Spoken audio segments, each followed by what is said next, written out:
Қалайсыздар жігіттер қыздар, бүгінге жалпы обзор ойдағыдай планмен жүргізілуде. Бүгін 31 март. Аптаның жаңа күні, ертеңнен бастап уже айдың жаңа басы басталады. Соған орай апрельге қандай бізде пландар бар. Сол бойынша бүгін жұмыс жасайтын боламыз. Жалпы биткоин бағасы қазір 82 мың жобасында тұр, былай деген сияқты, но қазір сатып алатын баға емес. Мен осы мына 73 мың 600, яғни 74 осы жерлерді жалпы күтіп отырмын. Мына облысты күтіп отырмын сатып алуға. И осы жақтан бастап уже нормальный покупканы жасасақ болады. Бірақ әлі де мына облыстарға құлайтындай 40-қа, мысалға, одан кейін бізде қандай целдер бар. 28-30 мың жаққа дейін құлау жалпы ықтималдықтар бар. Бірақ данный время емес.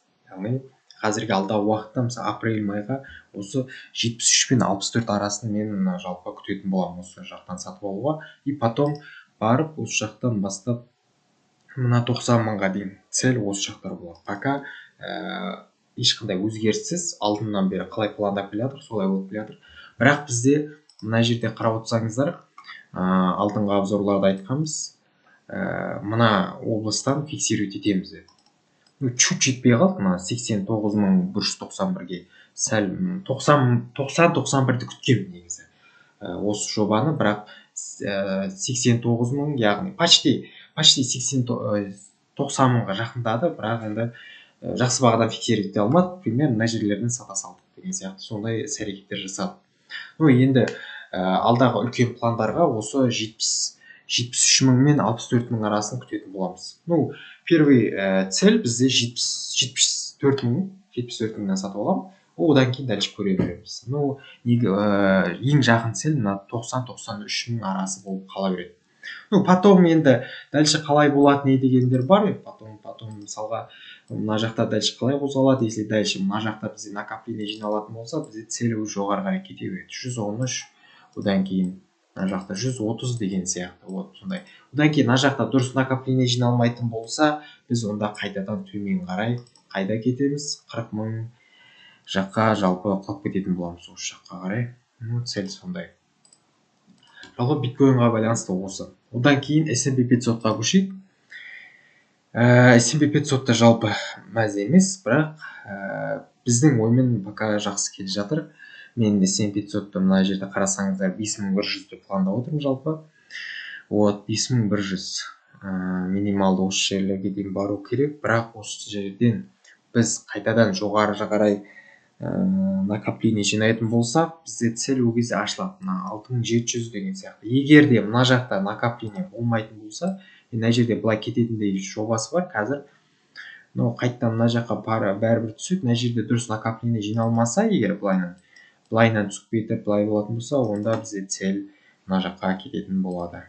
Примерно так мына жерді белгілейік. Осы жаққа кететін болады. Сондай. Ешқандай да эмоцияға берілмейміз. Жұмыс пока осындай S&P 500 бойынша. Енді қызық ситуация бізде мына каналға мен өзімнің идеяларымды, алдағы қандай пландар қоямын, соның барлығын жазып естеп отырам. Одан кейін жалпы қысқа мерзімді, ұзақ мерзімді идеялар айтып отырам. Кеше мен бүгін бір сделка, кеше 2 сделка бердім. Бұл жерде Pnut деген монета болғанда альткоиндар, кішігірім мемкоиндар десек те болады. И одан кейін XRP енді XRP жобасы үлкен, капитализациясы үлкен монета. Бұны біз лонг қарастырып отырмыз, Pnutты лонг қарастырып отырмыз. Ал брокколи деген мемкоинді біз шорт қарастырып отырмыз, қысқа мерзімді деген сияқты. Осындай мен 2 аптада или 1 аптада беріп отырам, 2-3 сигналдан стопын жазып отырам, трейдін өзіңіздеріңіз көріңіз. Бірақ мен жабатын кезде позицияны всегда ескертіп отырам. Жауып жатырмын, не деген сияқты, сондай. Өзіңіз қарайсыз, пайдаланасыз ба, пайдаланбайсыз ба? Жалпы риск менеджмент сақтап, попробуйте етіп көрсеңіз болады. Жалпы сондай. Одан кейін мен Bybit биржасында торговать етемін. И потом одан кейін мен описанияға жазып кетемін өзімнің реф кодымда, ссылкамда. Сонымен регистрация жасап, бізден дальше более подробный информациялар алсаңыз болады. Одан кейін бізде жалпы телеграмның ссылкасын менде осы YouTube арнамның несіне описаниесіне жазып кететін боламын. Потом одан кейін енді мына жерде графиктерін аша салайық. Цель бізде мына жаққа дейін құлап кетуі мүмкін XRP, но бірақ цельді 3.84-мен күтетін боламын. Ал брокколиді 0.33-те күтетін боламын. Астына қарай құлауын. Одан кейін пнот деген монета. Пнотты біздер күтетін боламыз 0.34. Осы жобаны күтетін боламыз.